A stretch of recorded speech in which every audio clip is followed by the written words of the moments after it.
네, 미국의 주요 관심사 가운데 하나가 인도 태평양 지역의 협력을 강화하는 것입니다. 그동안 중국을 견제하려는 노력이 계속돼 왔는데 이 부분에 대한 논의 내용도 관심을 모았죠. 이번에 워싱턴 특파원을 연결해 보겠습니다. 김기현 기자, 한미 정상의 공동 성명에서 직접 중국을 언급하지는 않았지만 관련 언급이 적지 않았는데 그 내용부터 좀 살펴볼까요? 네, 가장 눈에 띄는 건 한미 정상이 대만 해협에서의 평화와 안정 유지의 중요성을 강조했다는 대목입니다. 동시에 남중국해와 여타 지역에서 평화와 안정, 항행의 자유를 포함한 국제법 존중을 유지하기로 약속했다고 밝혔습니다.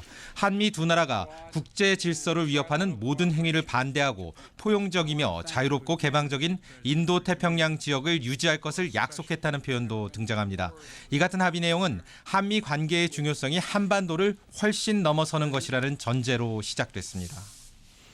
네, 이런 언급들이 나온 배경은 어떻게 보시나요?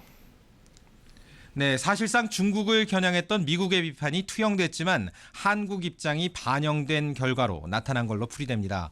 성명에 인도태평양 지역에 대한 각자의 접근법에 기반을 두고 있다는 내용이 포함된 것 등이 여기에 해당된다고 볼 수 있습니다.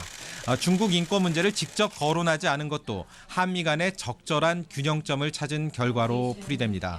인도태평양 지역 협의체 쿼드와 관련해서도 한미 양국이 개방적이고 투명하며 포용적인 지역 다자주의의 중요성을 인식했다 정도로 합의 문구가 나온 것도 그 연장선상에 있는 것으로 관측됩니다.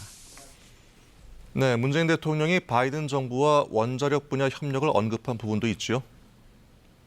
네, 원자력 관련 내용은 한미 정상 간 공동 성명에서 각각 다른 의미로 두 차례 언급됩니다. 안보와 경제 협력 분야인데요.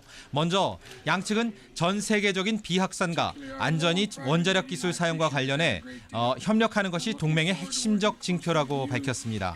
경우에 따라서 안전이 보장될 경우 안보 분야 원자력 협력을 확대하겠다는 뜻으로 풀이되는 대목입니다.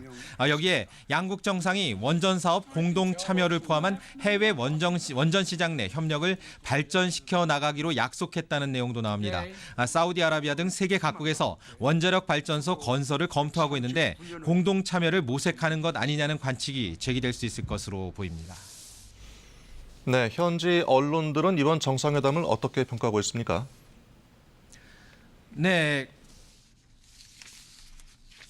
해외 언론들은 백악관 정상회담 직후 북한 문제를 포함해 백신 제공 등 한미 정상 간 대화 내용을 잇따라 보도했습니다. 이번 정상회담이 일본에 이은 두 번째라는 데 주목했고 한국의 지정학적 중요성과 함께 한미 동맹 관계를 부각했습니다. 워싱턴 포스트는 이번 회담이 바이든 정부 외교 정책에서 동아시아가 최우선 순위를 차지한다는 점을 보여준다고 지적했습니다.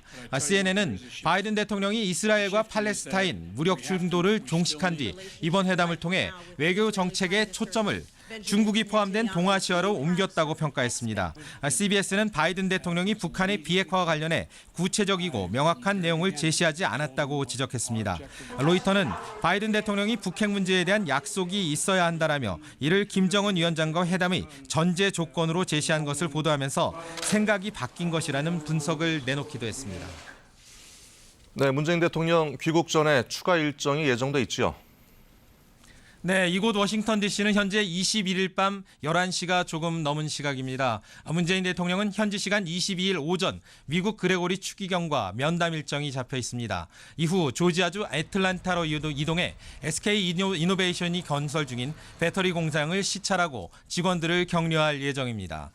문 대통령은 현지 시찰을 마지막으로 3박 5일 동안의 방미 일정을 마무리하고 귀국길에 오릅니다. 지금까지 워싱턴에서 전해드렸습니다.